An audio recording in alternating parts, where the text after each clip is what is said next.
Hi guys, welcome to another episode of Clangin and Bangin with Mikey, episode 239, and good morning, happy Sunday. I usually don't start my thing off with some political shit, but I was just reading an article before I decided to do my podcast, and it says within Trump's first 6 months of his presidency, like he's already headed towards a constitutional crisis. It's like,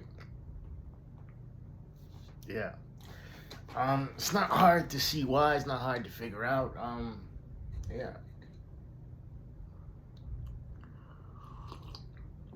Anybody who's been paying attention since before he took office knew that this shit was gonna pop off in some way, right? Anyway, and this episode, man, what we gonna talk about is like I talk about life and everything too, and all the other stuff that people go through, right?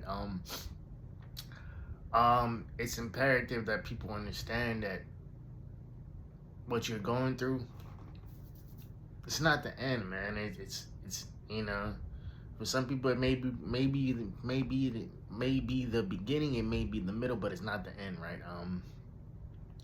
And sometimes even though you want to help people through this storm, you got to realize that they're their own storm. Um, and I think we're all guilty of this to a point. I don't care what anybody says. We're all guilty of this, right? Where we overextend our help, where we overstay our welcome, and we feel burned out. And in reality, there's nothing really you can do about that situation because it is what it is. You don't get to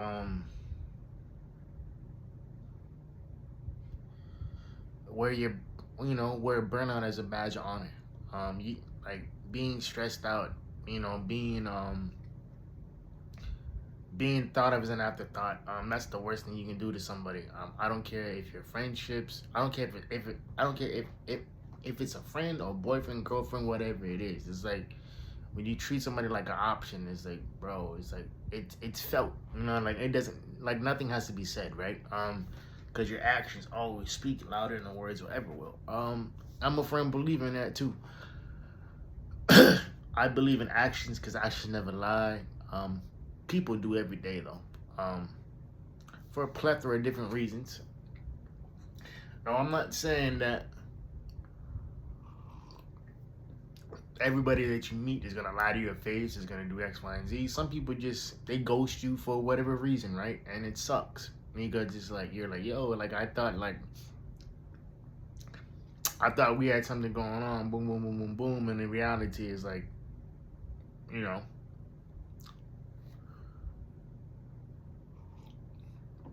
it's not what you seem to be, right? And I've dealt with people who don't know how to take accountability for their actions, who when shit gets hard they run. Um, they don't know how to sit there and be by themselves, which is to me the most difficult thing you can know that you should be able to do. Because if you're constantly running from your shit, that means you're gonna be running from everything forever. Um, and I think that's the worst thing you can do is do that. You don't. You should not be available for everybody else and not be available for yourself. I've had people tell me like, "Oh, I'm a good person," this and this and that. I'm like, no. If you were a good person, that you wouldn't feel the need to say it. People would automatically tell you. Um, like I've had people tell me, several people tell me like, "Oh, but like, like how you so confident, this and this and that." I never once considered myself to be confident. I just knew that in order to get things done, I had to show up. In order to get things done, I had to be present in the moment. I couldn't sit there and pretend like, shit didn't affect me or whatever it was. It's like I was never that type of dude. I take that back. I don't like discussing my emotions a lot. Not because I don't know how, not because I don't know how to do it, because I do. I just know that everybody doesn't need to know everything, right? Even with my ex girlfriend, she said something, or one of my ex-girlfriends said something along the lines of like, you're not emotionally available, this and this and that. And I'm like, I'm not emotionally available for you, because look at what you did, you know. I've had conversations with, with my circle, with my friends, and like, a lot of these cats give information or advice that's not really smart. In For that particular situation, I'm not saying they're just stupid because they're not dumb. I'm just saying for that situation, right? Like, I had this one friend of mine tell me like, hey man, like your problem is that you fell in love with it. I'm like, yeah,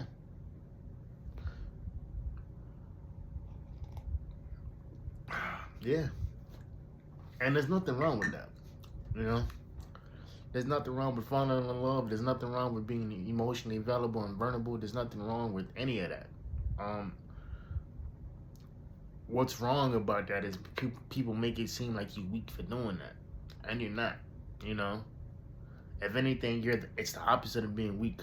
Um, I don't understand how people can get involved in these relationships and not want to be vulnerable, and not want to be seen and heard by their loved one, right?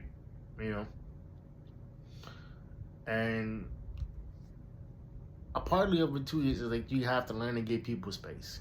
If somebody ain't talking to you for whatever reason, and like you guys never had a blowout or whatever it is, it's like you just got to give that person time. And it's mostly the women who do this shit, right? Like they'll fall off for a couple weeks, whatever it is, and like they'll eventually come back. And but it's like you can't sit there and be like, oh well, what did I do, this and this and that? Because a lot of the times it's not you, it's them. You know, a lot of people will be, who end up in situations, they like to control everything. And what I've been realizing, the older I get, is like a lot of people want to be in control of something, because growing up they never had that control.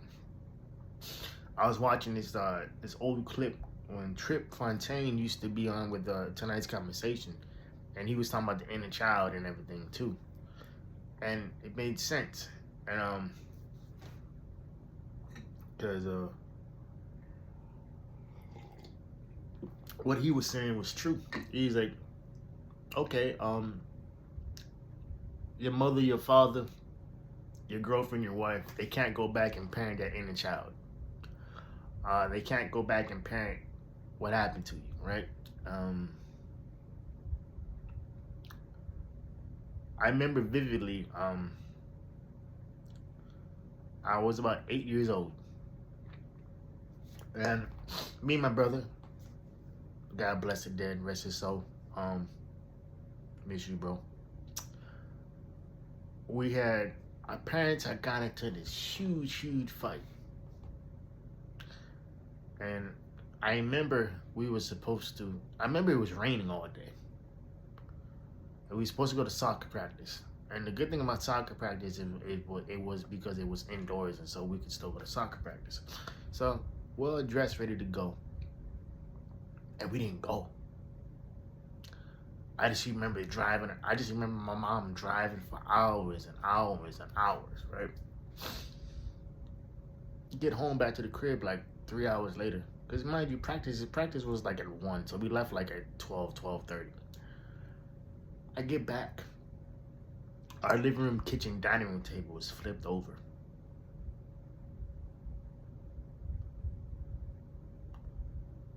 You know? I never really I never heard my parents talk about that, you know?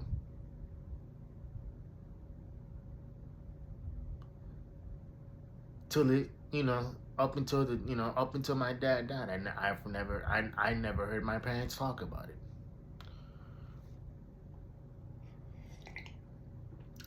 Like I was in college when my dad died. So that was I had so many questions for that man. It's like, I wish I could go back and just, you know,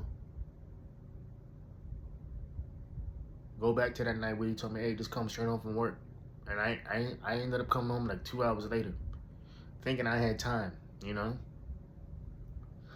You know, I was 23 years old. It's like, I thought I had time, right? And it turned out I didn't, And I had so many questions I want to ask that man. So many questions, you know? And I just kind of sit back and I think about it. I'm like, yo, it's like, because I grew up in a household where, the word I love, the sentence I love you wasn't said, you know? It wasn't said a lot. And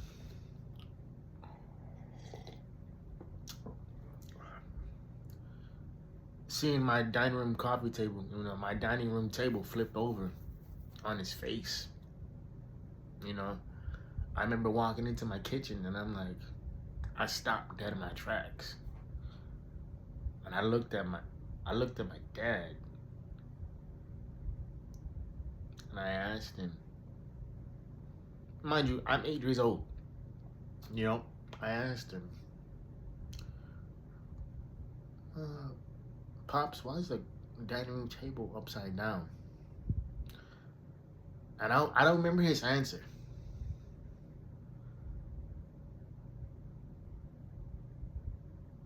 I just know that at that particular time that my parents' marriage probably should have ended well before that.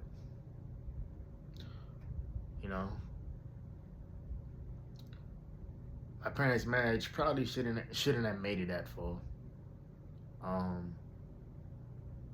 And even though I had my own thoughts, about the infidelity and all this other shit, and it's like, because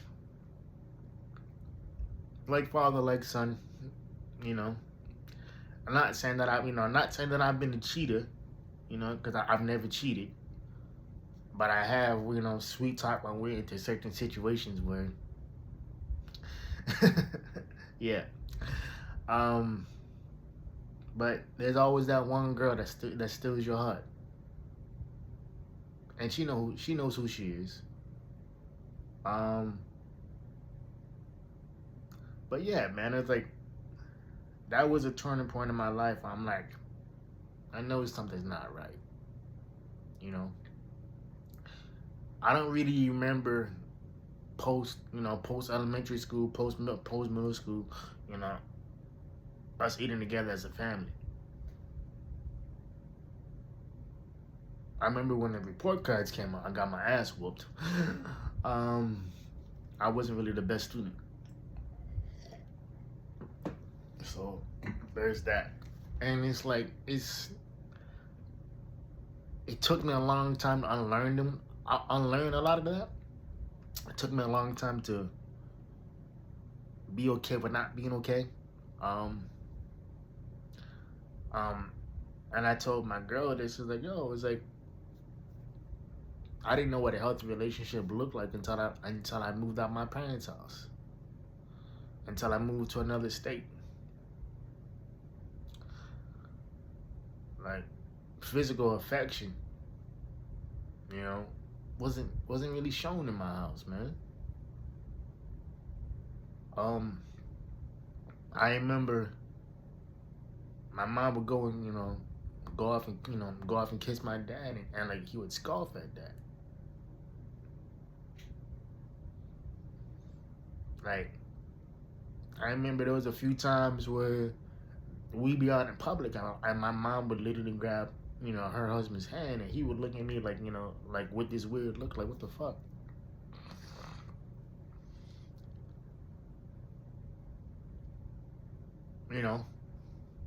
And I just look at that. I look back on that now and I realize how fractured my parents' marriage was. You know, I look back on it now, all the fights and everything that they had. I remember when I was in college, uh, my mom had told my dad something. I'll never forget it.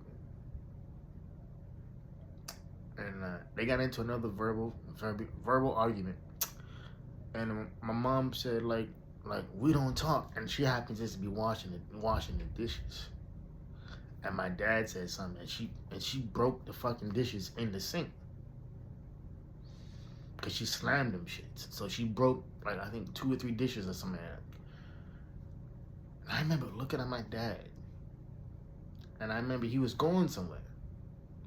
It was in the middle of the afternoon, Saturday afternoon, and he said something.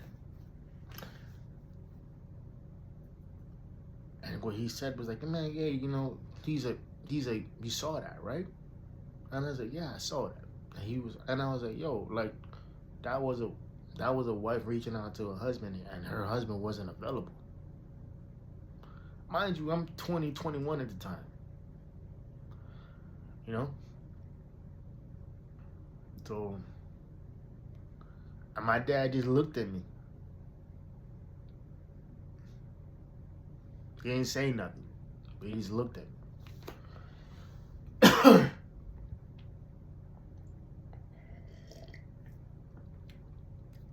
And I often think about that, man. I often think about if I was, because I was surrounded by love. It just wasn't verbal. Like, the love that was shown is like, yo, I could go off and get any sneakers that I wanted to, get any pairs of clothes that I wanted to. I didn't really have to worry about, you know, rationing meals and you know, all this other shit. You know what I mean? Like, you know, and you know, I didn't have to worry about the, you know, the bills not being paid every month because my parents were on that type of shit, right? But what was missing was that emotional connection. And I think that's what kept showing up. And even in my relationships, me not being emotionally available, it hurt. You know, not just me in the long run, but it hurt the women I was with. You know? And while it sucks, sometimes you gotta sit by yourself and you gotta realize, like, okay, X, Y, and Z happened. Yeah, you had a shitty childhood, my man, I get it. Yeah, you know, you was made to be an outcast. Yeah, you know, you had leg braces growing up. Yeah, you studied. Yeah, you did X, Y, and Z, bro. But you know what? And I'm trying to fight back the tears because I'm talking about it.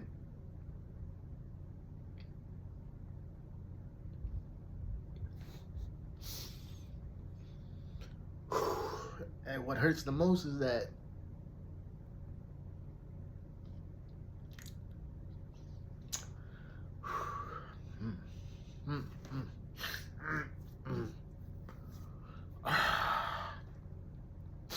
what hurts the most is that the one dude I wanted to get it from,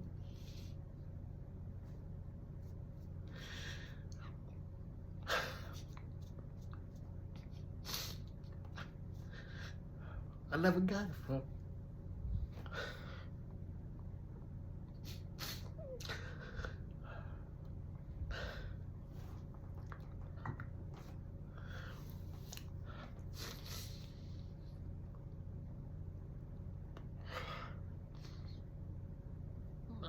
Maybe he didn't know how to give it. I don't know.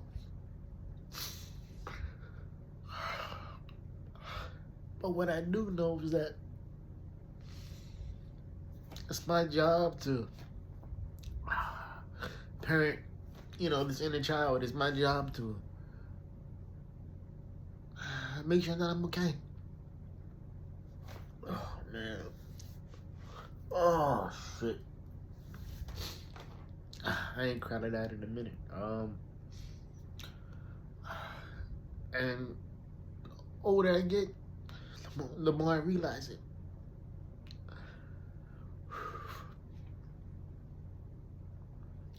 Man, sometimes it's like you don't know what type of general curses that that you're gonna inherit. You don't know what type of general curses that you're gonna display. Um, and if I could tell that one person, and they know who they are,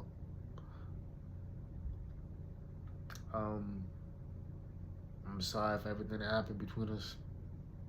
I'm sorry that you felt that you had to distance yourself from me, even though I don't want that.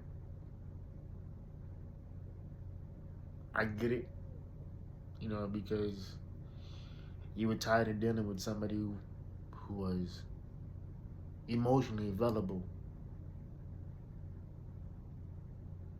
but not fully emotionally available.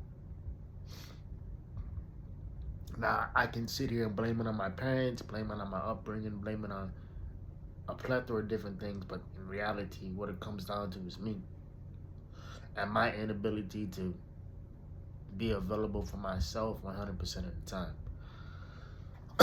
And parenting my inner child is difficult, you know, but it's necessary. I'm finna be 37, man, and I don't want to do this life shit alone. And sometimes what you think is a period is not a period. Sometimes it's a comma.